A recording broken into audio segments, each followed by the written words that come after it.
মধ্যেই মালদায় জনসংযোগে জোর দিল বিজেপি।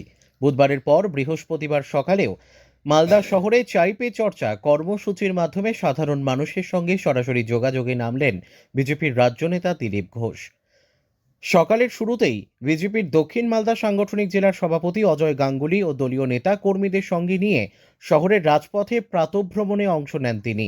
এরপর শহরের সুকান্ত মোড়ে চায়ের দোকানে বসেই কর্মীদের সঙ্গে সংগঠনের বর্তমান অবস্থা, আগামী দিনের রণকৌশল ও জনসংযোগ জোরদার করার বিষয়ে বিস্তারিত আলোচনা করেন দিলীপ ঘোষ। কর্মসূচি শেষে সাংবাদিকদের সঙ্গে কথা বলতে গিয়ে দিলীপ ঘোষ রাজ্যের শাসক দল তৃণমূল কংগ্রেস ও মুখ্যমন্ত্রী মমতা বন্দ্যোপাধ্যায়ের বিরুদ্ধে তীব্র আক্রমণ শানান। একই সঙ্গে আসন্ন বিধানসভা নির্বাচনে রাজ্যে পরিবর্তনের দাবি তুলে বিজেপির সরকার গঠনের বিষয়ে আত্মবিশ্বাসী বার্তা দেন তিনি। বললে বসবো, পার্টি বললে দৌড়বো, কোন এলাকায় সেটা পার্টি ঠিক করবে। আপনার চয়েস কি? আমাদের পার্টিতে কোনো চয়েস হয় না, পার্টিতে আদেশ মানি আমরা।